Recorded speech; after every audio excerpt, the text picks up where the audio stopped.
Rahmatullahi Wabarakatuh. In this class, we are looking at psychoanalytical criticism of literature and its limitations. Ernst Jones, a psychoanalyst, in his article Hamlet and Oedipus, showed that psychoanalytical criticism could be applied to the study of Hamlet. So, in these slides, we are going to show to you, or I'm going to show to you, how psychoanalysis could be used in the study of literature. One of the famous examples of this use is in the study of Hamlet and how it is studied from the psychological point of view through the character of Oedipus and his complex. According to Jones, Hamlet's delayed killing of his uncle Claudius could be explained in terms of internal rather than external circumstances. To him, Hamlet is a psychoneurotic who suffers from manic depressive hysteria combined with abulia, an inability to exercise willpower and come to a decision, all of which may be traced to the hero's severely repressed Oedipal feelings. So Hamlet is someone who is experiencing some kind of neurosis, and this is combined with his inability to exercise his willpower. He cannot do anything about the feelings that he is undergoing. Okay, so that is the problem with Hamlet, and this could be because Hamlet is experiencing some kind of Oedipus complex. So Shakespeare, according to Ernst Jones, makes Claudius' guilt and Hamlet's duty to avenge his father's death perfectly clear because, see from the first act of Hamlet is that he encounters his father's ghost, and the ghost explains to Hamlet why he was killed and who had killed him. And so there is no doubt in the play that this is what really happened, that the ghost was telling the truth. And but Hamlet still found it very difficult to do anything about his late father's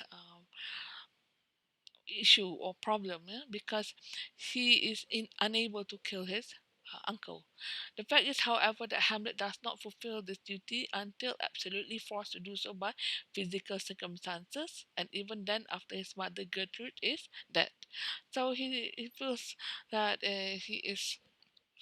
um, he should kill his uncle only after he is involved in a physical um, dispute with his uncle and after his mother had died. So the ambivalence that characterizes the child's attitude towards the father is dramatized in the character of the ghost, the good, lovable father with whom the boys identify, and then Claudius, the hated father, as tyrant and rival, both of whom are conscious, unconscious ambivalence towards the father figure. So the father to Hamlet is somebody who is represents his ego, what he should have become, um, and then his uncle, the feelings, the unconscious sexual desire that contains him. The ghost represents the conscious ideal of fatherhood, the image that is socially acceptable. Hamlet's view of Claudius represents Hamlet's repressed hostility towards his father as the rival of his mother's affection. So Hamlet is because, like Oedipus, he has incestuous desires for his mother. Yeah? So in a way, he is like his uncle Claudius because both have sexual desires for his mother. The new king father, Hamlet's uncle, is the symbolic perpetrator of the very deeds towards which the son is impelled by his own unconscious motives, murder of his father and incest with his mother. So this is why Hamlet found it hard to kill his uncle, because he can feel what his uncle feels, and they are both drawn to his mother, and therefore he found it very hard to kill his uncle because he would be killing a part of his internal repressed self. Hamlet cannot bring himself to kill Claudius because to do so he must, in a psychological sense, kill himself. Hence, this causes Hamlet to delay his act of killing Claudius until nearly the end of the play.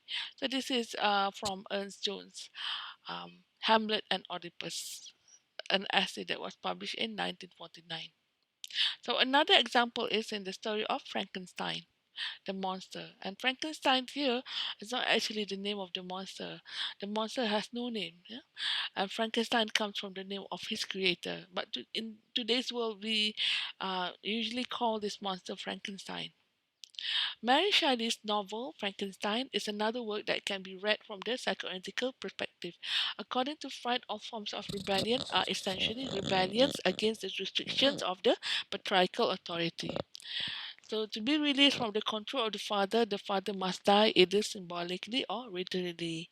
So, in the story Frankenstein, it is about a monster who is created by a man, a scientist, a mad scientist, and he, monster decides to, because he was abandoned by his father after his father or the scientist realized that he had created a monster. No, he was the monster itself was abandoned and left to fend for his left to feed for himself, sit himself. Yeah. So he the monster grows to become resentful of his situation and decides to rebel against the father by killing those who are closest to the father, or his father figure, or the scientist. And this could be said to represent, or some psychoanalysts have said that it represents um, the rebellion that the son feels towards his father when his father is perceived as being the person who is being loved by the mother, whom the sons love. Okay, so the son rebels against the father. Early in the novel, Victor rejects the eldest Frankenstein's advice against reading the sad trash of Cornelius Agrippa. Now, this rebellion is enacted even in the person of the scientist, or the father figure to the monster, because the scientist rejects his father's advice against reading certain literary texts and also scientific texts. Actually, it was against the scientific text of Cornelius Agrippa, who was a scientist and who had said that it is possible to somewhat create or give life to a dead body. Later on, the father must die literally of an apoplectic fit in the arms of his guilty son, whose own rebellion had created the monster, an instrument of death. So, the father would die later. The father of the scientist would die later because he was shocked by the death that had happened, uh, and which had been caused by the monster. The same monster, interestingly named Frankenstein in popular media, has likewise rebelled against his father creator, ultimately causing the death of many people. So this is why the monster is dangerous, because he enacts his vengeance on those who are close to the scientist. The monster is also Victor Frankenstein's phallic creation. We should take note of his enormous height and his symbolic affinity to tall mountains such as Mount Chamonix in Switzerland. It may be seen as a symbol of the creator's own id, which is unbound and rampant. So, unchecked by ego and ungoverned by superego, the monster who represents it, or libidinous obsession, become brings destruction to nearly everyone that Dr. Frankenstein loves dearly. The psychoanalytical theory could also be used to describe the author's life, in this case Mary Shelley's elopement with the poet Percy Shelley, as it represents her rebellion against her father who did not want her to Percy, because Mary Shelley shares a similar name to her mother, Mary Wollstonecraft Godwin. It could be that her relationship with her father resembles the Electra complex relationship that Mary aims to repress because she needs to love somebody outside of the family. So there are also um, instances where you can actually apply the psychoanalysis theory to the author's life or the writer's life or to the poet's life, yeah? But it has to suit the arguments or that are presented in psychoanalytical theory. Yeah? Here, Mary Shelley is said to be resembling Electra because she shares with her mother a similar name, Mary Wollstonecraft Godwin. Yeah?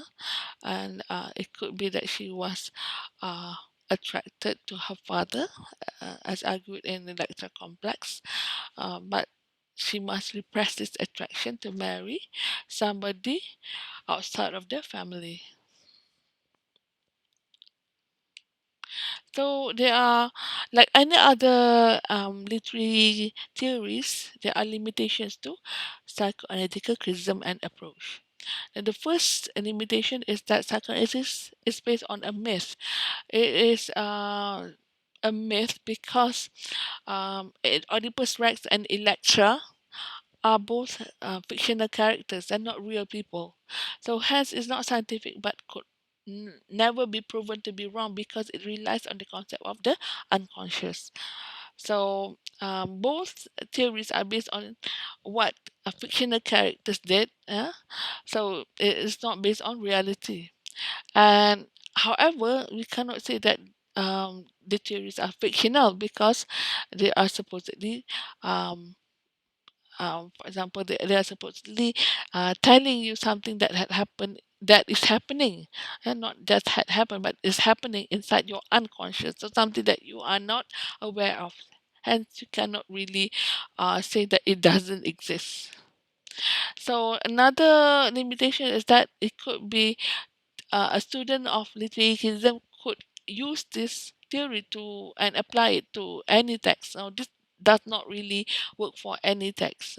To see a work of literature as solely as a psychological case study will deprive the student from appreciating the aesthetic experience the work could provide. A number of great works cannot be read from this psychological approach. So critics sometimes make unproven assumptions about the life of the author.